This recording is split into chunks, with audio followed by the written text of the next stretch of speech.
One of the more interesting things to many web-oriented individuals is design.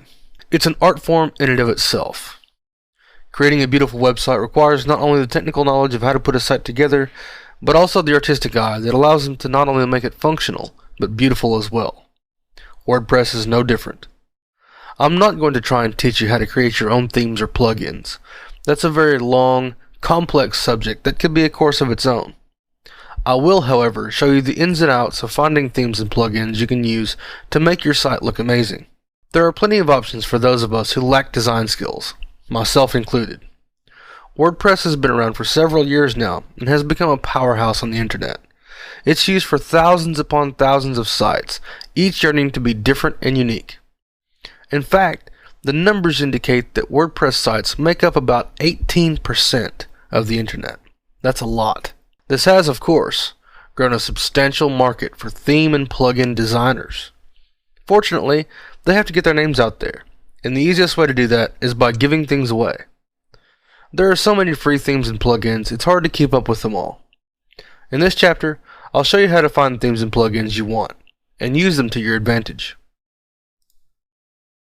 Specifically, I want to show you the themes you can use that are more like theme frameworks. Yes, they can stand on their own, but they're designed to allow you to make modifications to them and customize them to make your site look unique.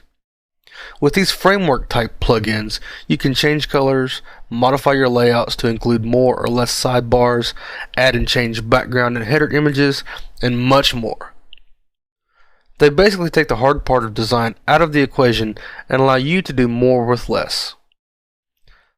Likewise, there are many plugins we can use that will give us new options in navigation, functionality, and features which can further set our site apart from the rest of the internet. With plugins, we can add functionality to our sidebar widgets, which we'll cover in depth in this chapter. Add completely custom pages that don't even require us to build the page, and add administrative functions to make our jobs as administrators easier. Widgets are an important part of using WordPress effectively. Basically, they're the small pieces of code we see in the sidebar. They can contain Twitter and Facebook feeds, ad boxes, donation boxes, maps, images, audio and video players, and much more. We can even modify and customize how our content is aggregated and syndicated with RSS feed plugins. It's impossible to state all the things you can do with plugins, as there are already so many and so many new ones coming out all the time. If you can think of something that you want to do, there's a good chance that there's a way to do it in WordPress. By the end of this chapter, you should have a solid understanding of how themes and plugins work, and you should be able to get started making your own site with your own features and customizations that will make you stand out in the crowd.